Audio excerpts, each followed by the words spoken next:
ভারতের শেষ সীমানা, যেখানে সুন্দরবনের গভীর জঙ্গল গিয়ে মিশেছে বঙ্গোপসাগরের উত্তাল নোনা জলে, ঠিক সেখানেই লুকিয়ে আছে এমন একটি নিষিদ্ধ দ্বীপ যেখানে রাতের অন্ধকার নামলেই প্রকৃতির সব নিয়ম ওলটপালট হয়ে যায়।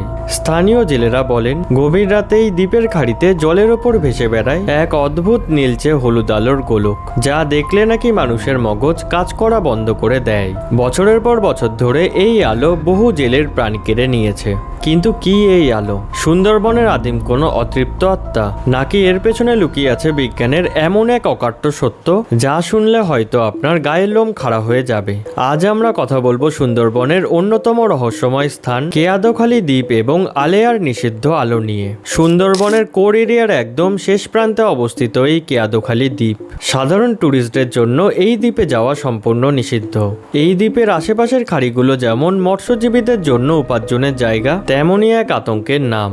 বহু যুগ ধরে বাংলা লোকগাথায় আমরা একটা শব্দ শুনে আসছি, আলেয়া বা ভুতুড়ে আলো। কেয়াদখালীর স্থানীয় জেলেদের অভিজ্ঞতা কিন্তু কোনো কাল্পনিক নয়। গভীর রাতে যখন চারপাশে নিস্তব্ধ থাকে, তখন হঠাৎ করেই নদীর বুক চিরে বা ম্যানগ্রোভের কাদা থেকে একটা আলো জ্বলে ওঠে। কখনো সেটা স্থির থাকে, আবার কখনো সেটা বাতাসের গতিতে দিক পরিবর্তন করে। সবচেয়ে ভয়ঙ্কর বিষয় হলো, এই আলো জেলেদের হিপনোটাইজ বা সম্মোহিত করে ফেলে। জেলেরা মনে করেন ওপারে হয়তো কোনো নৌকার আলো জ্বলছে বা কোনো চড়া পড়েছে।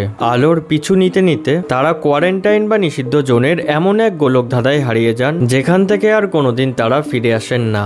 পরের দিন সকালে উদ্ধার হয় শুধু তাদের উল্টে যাওয়া খালি নৌকা। তাহলে এই আলোর রহস্যটা ঠিক কি? এটা কি সত্যিই কোনো অলৌকিক শক্তি? আমরা যদি অন্ধবিশ্বাসকে দূরে সরিয়ে বিজ্ঞানের চোখে এর গভীরে যাওয়ার চেষ্টা করি, তবে দেখতে পাবো বিশ্বজুড়ে এই রহস্যময় ঘটনাকে বলা হয় উইল ও দ্য উইস্প বা জলার আলো। সুন্দরবনের এই দ্বীপগুলোতে হাজার হাজার বছর ধরে ম্যানগ্রোভের পাতা, মরা মাছ এবং অন্যান্য জৈব পদার্থ মাটির নিচে জমে পচতে থাকে। এই পচনের ফলে মাটির নিচে তৈরি হয় প্রচুর পরিমাণে মিথেন গ্যাস এবং ফসফিন গ্যাস।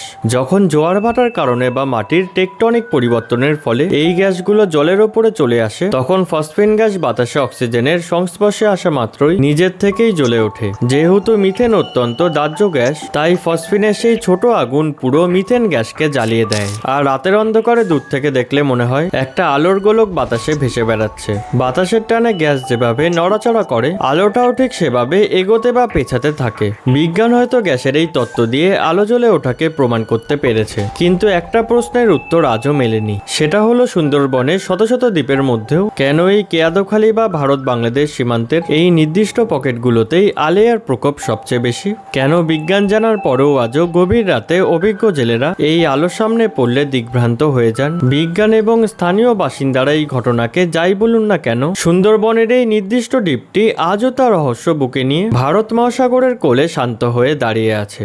আপনার কি মনে হয়, এই আলো কি শুধুই মিথেন গ্যাসের খেলা, নাকি সুন্দরবনের গভীরে এমন কিছু আছে যা আজও বিজ্ঞানের নাগালের বাইরে? আপনার কি মতামত নিচে কমেন্ট করে অবশ্যই জানান।